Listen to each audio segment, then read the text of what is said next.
How's it going, everyone? Unretired here from Unretired Gaming TV, and we are back today to take a look at Wolcen. Now, if some of you old subscribers remember, I featured Wolcen a long time ago when, oh my goodness, when it was really really early access, when it had just came out. I remember the developers had given me a key, and I just made a bunch of videos. Back in the day, it was completely different. I mean, it looks how it looks. I mean, it's always looked this way graphically. Yeah, it's graphically it's always looked the same. Visually, it's really appealing to the eyes. That being said, if we look at the Steam store page at the moment, it is at a mixed reviews. This review is on early March, so if you're looking at it later on in the date and everything changes, then you've been warned. Now, let's take a look at the characters. Character-wise, I mean, visually, look at that. I mean, it's very appealing. It looks really nice. But is there anything else that's going for this game? Yes, I mean, if we look at the skill tree, because a lot of people are going to make builds and whatnot, so we want to look at active skills in our skill tree. So let's go look at Gates of Fate. So this is where you start off. Right now I'm just on this level 45 character. I'm just goofing around to see what I can do. I'm probably going to reset everything anyways.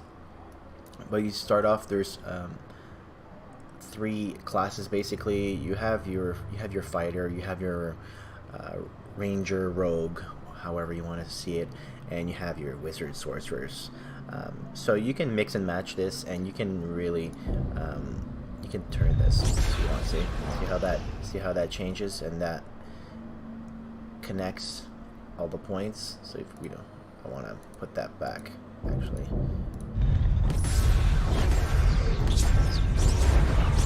There you go, just like that. And I mean, you can turn this again if you want. It'll do that sound every damn time. But yeah.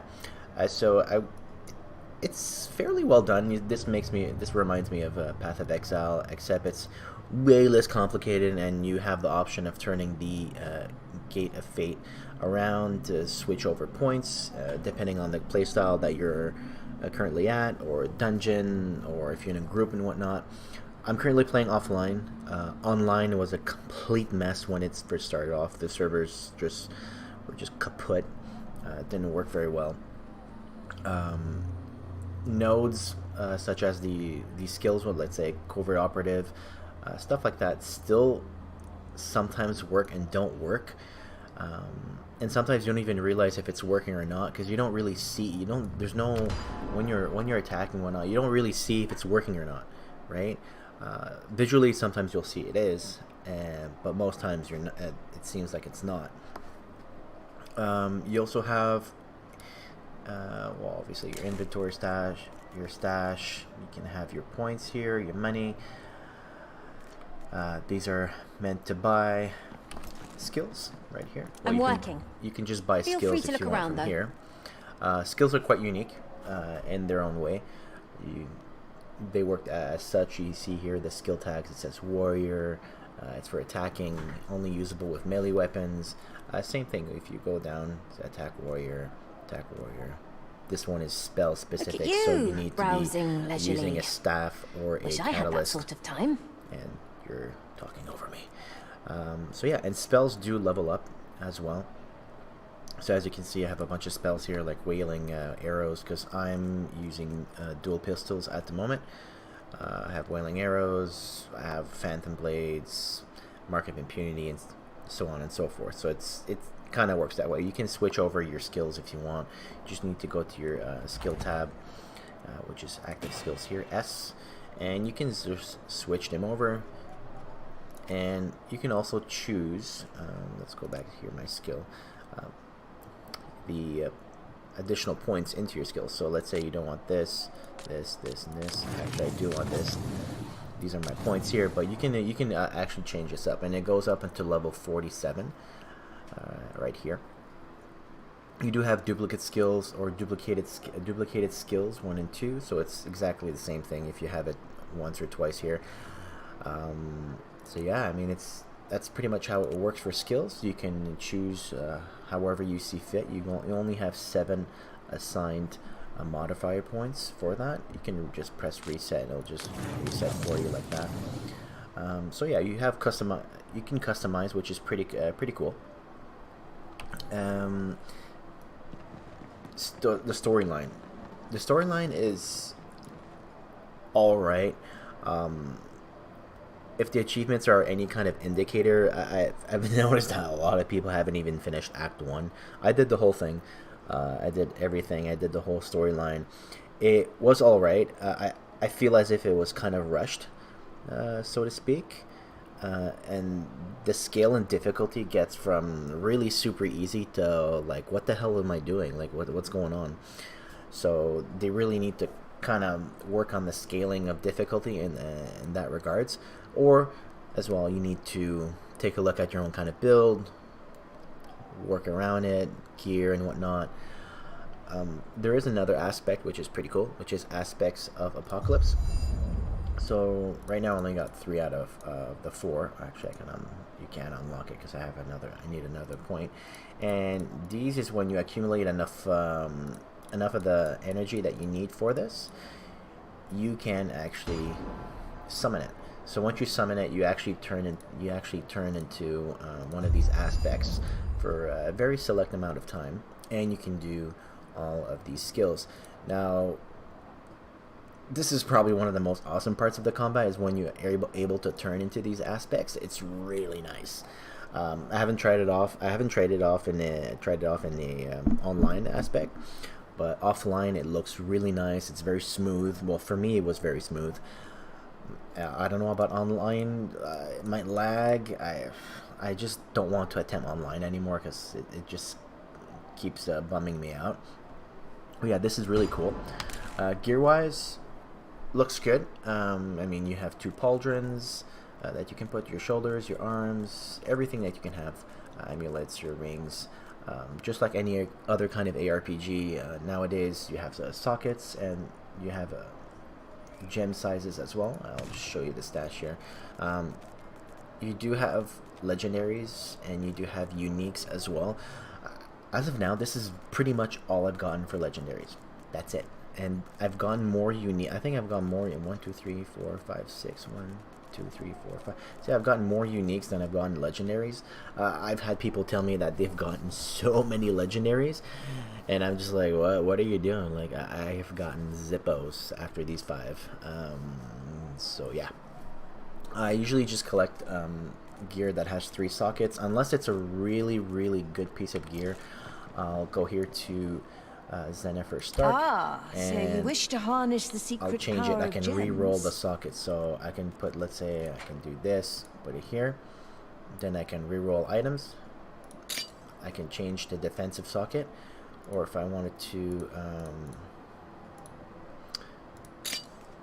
remove it, sometimes it adds a second one, but yeah, whatever.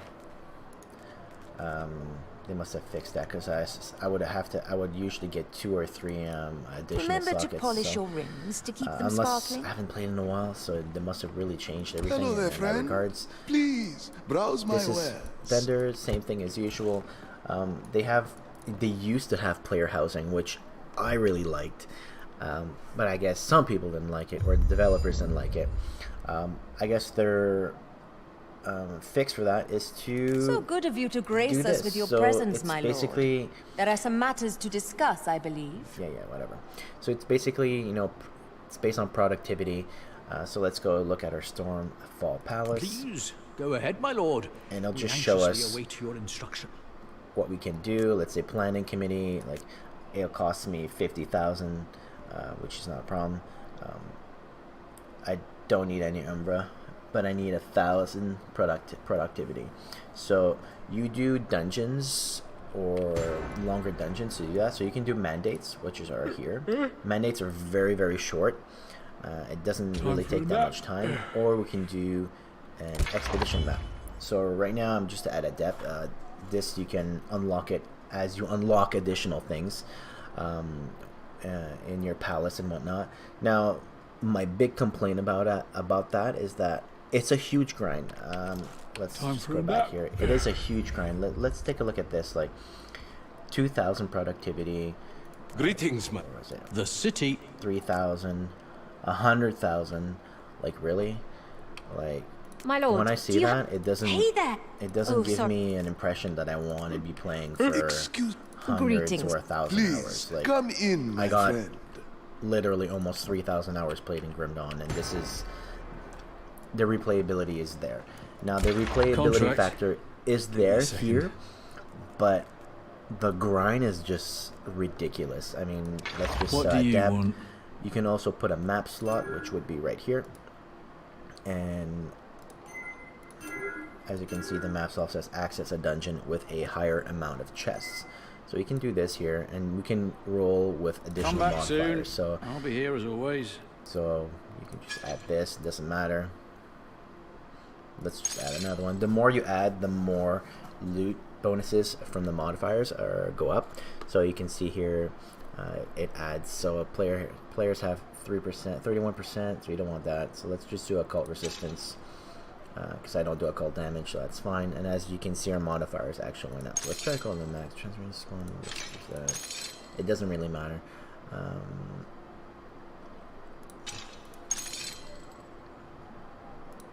do that. Okay, now we can only put 1, 2, 3, 4, 5.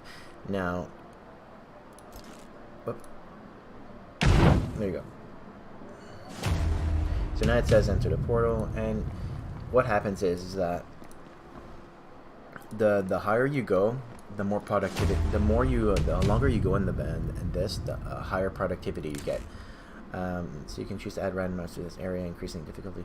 So let's just do transfer enemies to explode upon death. Okay. So let's go to it. I'm just going to show you the combat. I can't do that.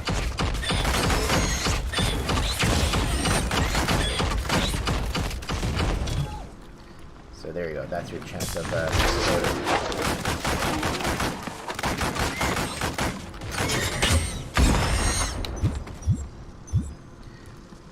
So the combat's there. I mean, it's not amazing. I mean, it's visually it looks pretty nice.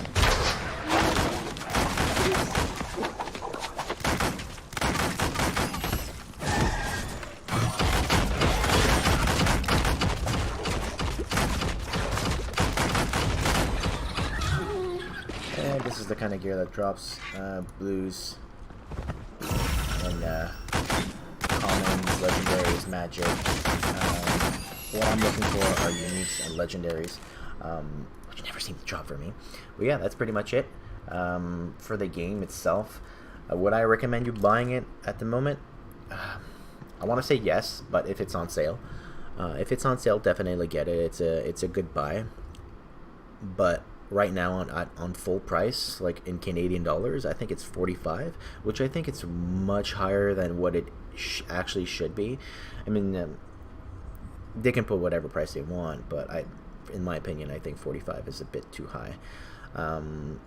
If you really don't like the gameplay and whatnot, and the visuals, or you're really liking to Grim Dawn, then I mean this might not be for you. I mean this is a good game, but it really needs a lot of work. Yeah, so I hope you enjoyed the video, guys. I hope it gave you an okay impression of what needs to be done after the game. Maybe you'll buy it, maybe you won't. It's really up to you to make a decision for yourself. And at that point, I hope you have a good time, and I'll see you in the next video.